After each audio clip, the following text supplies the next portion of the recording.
Este mes vamos a explorar las historias más inquietantes y fascinantes del crimen.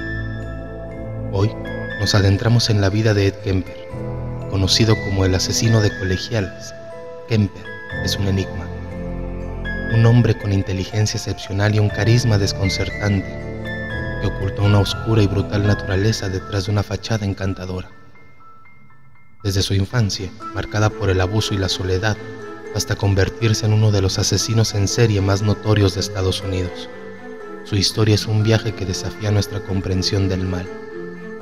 ¿Qué impulsa a un individuo a cometer tales atrocidades? ¿Cómo puede alguien tan inteligente convertirse en un monstruo? Prepárense para explorar los oscuros recovecos de la mente de Ed Kemper y descubrir los secretos que hay detrás de su perturbadora historia. Bienvenidos a El Eco del Miedo.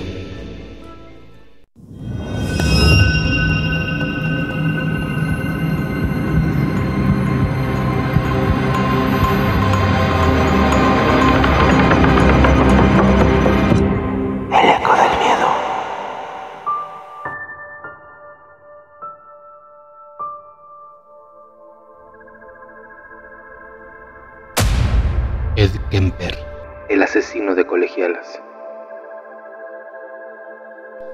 Edmund Emil Kemper III, conocido como el asesino de colegialas, es uno de los criminales más notorios de Estados Unidos. Su capacidad para engañar a quienes lo rodeaban y su inteligencia lo convirtieron en un enigma para la sociedad y criminología. Kemper nació el 18 de diciembre de 1949 en Burbank, California. Desde joven mostró un comportamiento problemático. Creció en un hogar marcado por la violencia y el abuso emocional. Su madre era una figura dominante que lo menospreciaba constantemente, y su padre los abandonó cuando él era muy pequeño. Cuando él tenía 9 años, se mudó con su madre y sus 2 hermanas, pero ese día empezó su calvario y su carrera criminal. Su madre era alcohólica y descargaba sus frustraciones con él. Lo golpeaba y lo llamaba inútil. Era un chico inteligente al que le iba muy bien en la escuela, pero el odio contenido contra su madre lo convirtieron en un niño oscuro. A los 15 años medía 1,93 m. Era el hombre más alto de la escuela y al que más bullying le hacían, pero nunca respondió a sus agresiones. Empezó a torturar animales, capturaba perros y gatos a los que dejaba morir lentamente y después diseccionaba. Una mañana enterró un gato vivo. A los pocos minutos lo desenterró para ver si el animal había muerto. Al comprobar que estaba vivo, lo degolló con un cuchillo de cocina. Su madre llegó al extremo de encerrarlo en el sótano porque decía que él podía llegar a violar a sus hermanas. Cuando terminó la escuela, vivió un tiempo con su padre en Los Ángeles, pero la cosa no funcionó. Al poco tiempo, su padre lo mandó a vivir con sus abuelos maternos, donde volvió a ser maltratado. Su abuela se burlaba de él. Su abuelo lo trataba amablemente, pero jamás intercedió ante los ataques que su esposa le hacía a su nieto. A los 15 años, Kemper cometió su primer asesinato. El 27 de agosto de 1964, él discutió con su abuela. Para calmarse, tomó una vieja escopeta de su abuelo y salió de la casa con la idea de ir a cazar al campo, pero algo lo retuvo. Su abuela seguía insultándolo desde la ventana. Volvió sobre sus pasos, entró a la cocina y accionó el arma contra su abuela en la espalda. Luego disparó 2 veces más en la cabeza y la acuchilló hasta el cansancio. Envolvió el cuerpo en una toalla y lo arrastró hasta el dormitorio. 20 minutos más tarde, su abuelo regresó a su casa y a él también le quitó la vida por la espalda. Tras este doble crimen, Kemper llamó a su madre para comentarle sobre los abuelos, y así Ed fue encerrado en un hospital psiquiátrico de California. Ya que estuvo en el hospital, uno de los médicos se vio sorprendido por su alto coeficiente intelectual y lo eligió como asistente. Pero Kemper encontraría en este médico la llave para volver a la calle. En diciembre de 1969, cuando cumplió 18 años, le otorgaron la libertad condicional, pero el hospital puso una condición: que él viviera con un familiar. Su madre, que estaba radicando en la ciudad californiana de Santa Cruz, aceptó recibirlo de vuelta y durante 3 años, Kemper soportó los maltratos de su madre. Ed tuvo un par de trabajos y hasta llegó a participar de actividades solidarias, A comienzos de los 70 se compró un auto. En ese mismo llevaba a su madre a su trabajo en la Universidad de Stanford, así que tenía acceso al campus y los estudiantes lo veían a diario, por eso confiaban en él. Cuando se ofrecía a llevarlos, nadie imaginaba que ese muchacho alto y callado estaba planeando un nuevo asesinato. Kemper comenzó a llevar a cabo una serie de asesinatos que lo llevarían a la infamia. Su modus operandi consistía en atraer jóvenes que hacían autostop y una vez con ellas, les quitaba la vida. El 7 de mayo de 1972, asesinó a 2 estudiantes de 18 años, Mary Ann Pese y Anita Lukeska. Las levantó en su auto mientras hacían autostop, pero en vez de llevarlas a la universidad, se metió en un bosque, las esposó, las estranguló y escondió los cuerpos en la cajuela. Pero lo peor aún estaba por venir. Sabiendo que su madre no volvería hasta en la noche, llevó los cuerpos al sótano, los desnudó, les tomó fotografías y después cometió necrofilia. Finalmente los descuartizó en la bañera, metió los restos despedazados en bolsas de basura y los llevó al medio del campo. Entre septiembre de 1972 y abril de 1973, violó y asesinó a otras 4 estudiantes: Ai Coco, de 15 años, Cindy Shell, de 19, Rosalind Thorpe, de 23, y Alice Liu, de 21 años. Para entonces, la policía buscaba desesperadamente al asesino de colegialas. Era muy cuidadoso y no dejaba pistas. Una aclaración importante: Ed Kemper cometió estos crímenes cuando todavía no existía la figura del feminicidio. Hoy sería considerado un feminicida serial. Lo escalofriante de sus crímenes no solo era el acto en sí, sino la forma en que hablaba de ellos.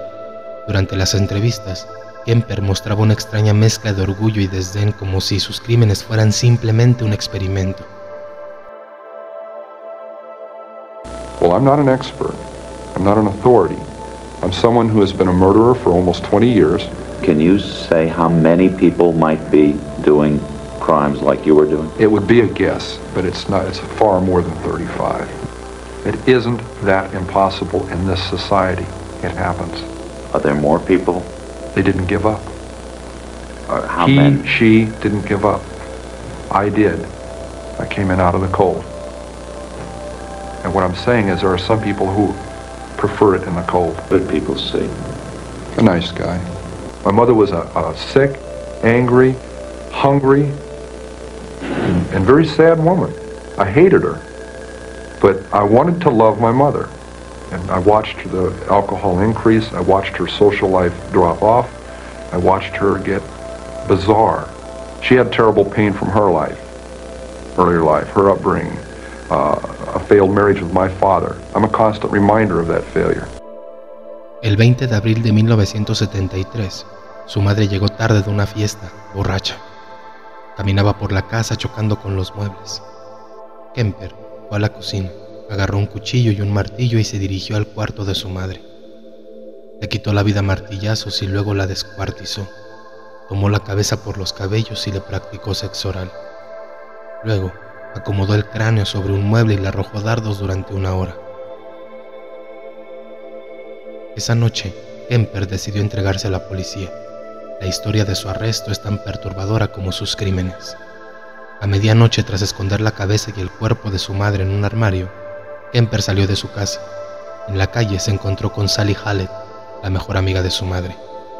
Ed le dijo que su madre estaba viendo una película y la invitó a pasar a su casa. A Sally también la estranguló. Luego de cometer este doble crimen, Kemper cargó en su auto todas las armas que tenía. Manejó durante horas hasta llegar a una pequeña ciudad del estado de Colorado. Allí encendió la radio y escuchó una noticia que lo tranquilizó. La policía seguía sin tener rastros del asesino de las colegialas. Saber que no lo buscaban enseguida se convirtió en una frustración. El mundo jamás sabría que él estaba detrás de esos crímenes. Ed Kemper quería reconocimiento. Por eso, al regresar a su casa, llamó por teléfono a la policía y confesó todo. Cuando los agentes llegaron, lo encontraron sentado en la puerta de su casa. Kemper dijo que ya no tenía fuerzas para seguir matando. Pidió que lo mataran, pero el estado de California había suspendido la pena de muerte el año anterior. Recibió 6 cadenas perpetuas. En la cárcel intentó suicidarse 2 veces. Llegó a trabajar como consultor del FBI cooperando con el armado de perfiles psicológicos de otros asesinos seriales. Por esta faceta fue llevado a la pantalla de la famosa serie Mindhunter. Durante el juicio su defensa intentó argumentar que tenía problemas mentales. Sin embargo, la evidencia de su comportamiento calculador fue abrumadora.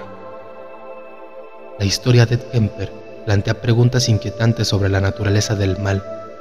¿Qué factores llevan a un joven con potencial tan brillante a convertirse en un asesino en serie?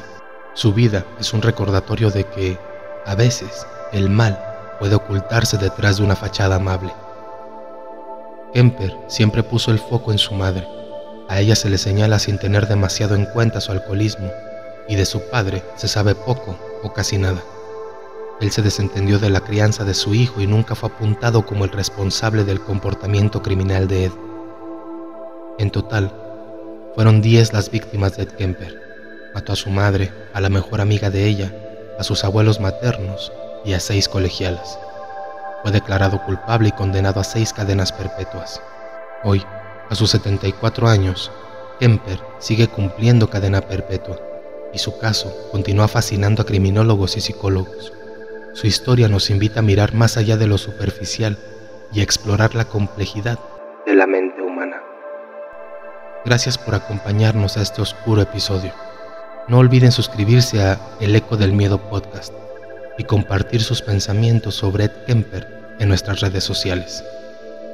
Hasta la próxima y recuerden, a veces las historias más oscuras pueden surgir de lugares inesperados. Como siempre, deseo que pasen muy buenas noches.